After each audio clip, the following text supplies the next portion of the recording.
We took that photo out of its frame once, but the back was blank. Late 50s, give or take, guessed Nana. Rationing's over, the sun's out, and there they stand, the flying squirrels. Working from left to right, there's Terry, confident in every inch a future mayor, stood next to a beaming Frank, already at 30, the pensioner of the gang. Then tragic Jim, blonde and scrawny, and finally Rex, swimming cap scrunched into his fist, staring down the camera and giving it the full Charlton Heston. Isn't hard to see why Nana fell for him. Rex, busy rebelling against everything you've got, is my granddad.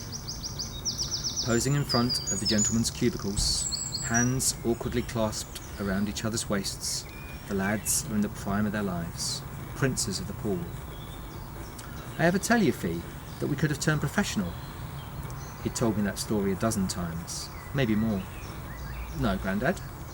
Darn right. Frank's swallow dive was, according to the great Betty Slade, a thing of beauty, the way he hung in the air. Like a tiger moth, she said. Terry and Jim we used to call the pikeys, since they could do a front back, a back front, straight or reverse. And my somersault with tuck. Well, ask your Nana.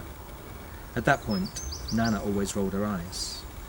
But it wasn't to be, alas. My father insisted, probably quite rightly, that I should learn a trade. Being most at home in the water, I chose plumbing. Then he'd point at the pine frame on the mantelpiece. So that's me, Rex Garwood, apprentice plumber, plus 3 drips. That got a laugh every time. And see all those urchins perched on the diving stage? How none of them are on the top board.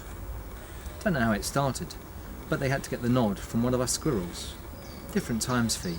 Different times. New millennium, new job, Mum had said. Her shifts at the spa meant that I got offloaded to Nana and Grandad's most weekends. Although he was nearing 60, Grandad walked the half mile to the pool first thing every morning to fit in his regulation 25 lengths. One overcast Saturday in June, he took me along. Don't look so scared, girl. I'm not going to throw you in like I did your mother. I like to think I've learned my lesson. You threw Mum in the pool? He sighed. Not my finest hour. She might forgive me one day. Anyway, you okay here? I need to get my yards in. After 10 minutes splashing around in the unheated learner's pool, the original boiler had been requisitioned in the war, I was cold and bored. Wrapping myself in one of Nana's bath towels, I sat on the concrete sun terrace and watched Grandad glide up and down, leaving hardly a ripple. Did I say he swam every morning? Of course, he could only use the lido when it was open, meaning May to September, or thereabouts. By Christmas, he'd be carrying a little weight and not quite his summer self. By Easter, he'd be lardy and grumpy. Come June, though, he'd be the man we all loved. Grandad, I asked him once, why don't you go to Splash on the edge of town? They've got a flume, you know. His eyes had reminded me of that photo. That's not proper swimming, Fee. I like to feel the rain on my back and the leaves in my hair. Old Frank used to talk about the trees turning copper and gold. We belong here, Rex, he'd say, out in the elements. Soon after that, things changed, and not for the better.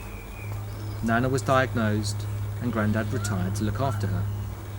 Thinking it might help, they sold up and bought a tiny flat near the coast.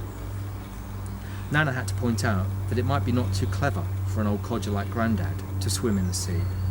What if you misjudge the tide, Rex? Then the council shut the lido. Not sustainable, they said. Grandad joked that it was mostly due to him not going. In truth, he hadn't paid in years, just flashed his cap to the yawning lad on the turnstile. Around 2010, poor Nana finally succumbed. We feared the worst for Grandad. Sure enough, within a month, he had a stroke, a severe one that knocked out most of his functions. Paralysis, memory loss, depression. Combination of age and inactivity, said the doctor, mixed with a large helping of heartbreak.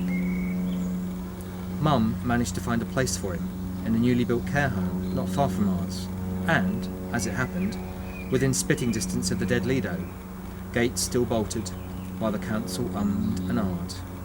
I like to wheel him to the window. "Look, Grandad, when those branches move, you can see the high board."